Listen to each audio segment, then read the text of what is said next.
Well, how's it going today? Here, not so good. So I recently obtained a few Astron power supplies that were in disrepair, and almost all of them need at least one or two of the past transistors repaired. So I bought a bunch of these transistors, which I believed were real, off of Fleabay. And guess what? They aren't doing so good in the power supply. My testing is not working so well. So I got to reading and I emailed, well, let me back up a tiny bit. First off, I get these from this guy and I got to kind of beat him to get him to even send the things. I'm kind of busy. I'm like, well, if you're so busy, then give me my money back. Well, then lickety split. Oh, those were sent anyway, you know. Well, yeah, the day I complained. So anyway, I get them, and if you look, all the leads are smashed. Or bent. And these are some of these are like the good ones. Yeah, that's pretty good. Anyway, so being the knucklehead I am, I straighten a few of the leads out and put the transistors in the power supply, and they don't last too long under load. They fail. And so I email the guy and say, hey, these leads are all screwed up on these things. What's the deal here?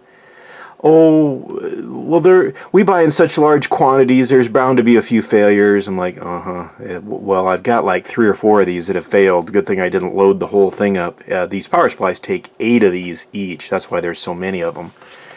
Instead of mixing and matching new and old stock, I just thought I'd buy new stock and just reload them and put the old transistors in my junk bin. Okay, so the guy's giving me the runaround twice now, and I get to snooping around, and I notice a lot of guys on eBay, maybe women too, selling these things, and they seem kind of very reasonably priced. I look online, and they're not so reasonably priced from the manufacturers. So let's cut to the chase. That's what you really came here for. And this is one of the failed transistors out of the power supply. It's a Motorola. It's made by Astron, and that's probably a date code on there. Anyway, you can see that the thing is telling me my battery needs to be charged. What a surprise. Let me pause. So I went ahead and cut this open with my Dremel tool. That's what this ragged edge is, and you can see that the thing is pretty beefy.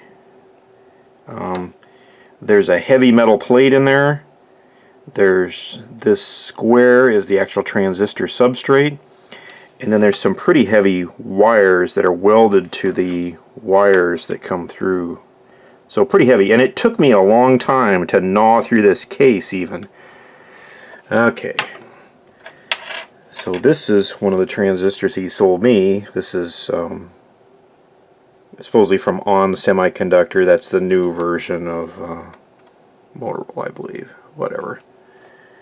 And you can see here that the wire is the size of a doll's hair, and the substrate is even smaller. Let's hear it for miniaturization. There's got to be some way to make this smaller. And the case I went through pretty quick. It's like butter. Now the case doesn't bother me too much, but you can see that the thickness of the case, well, if I get it held up here right, maybe it's maybe a little thicker. I don't know. In a nutshell, these are fake. Somebody's went to the trouble to make fake transistors, and I think what it is if you're making a fake transistor, you don't need to make different ones. You just make one fake. So they just screen them for the different transistors they want to screw you out of, and that's just the nuts and bolts of the thing. So I'm gonna email this guy back and say, hey, look, let's just call this even and give me my money back. And if he gives me a fight, I'll switch to the nuclear option, which is turn him into eBay, and then I'll really complain about it. How's that sound? Anyway, have a groovy day. Learn from others. Take it easy.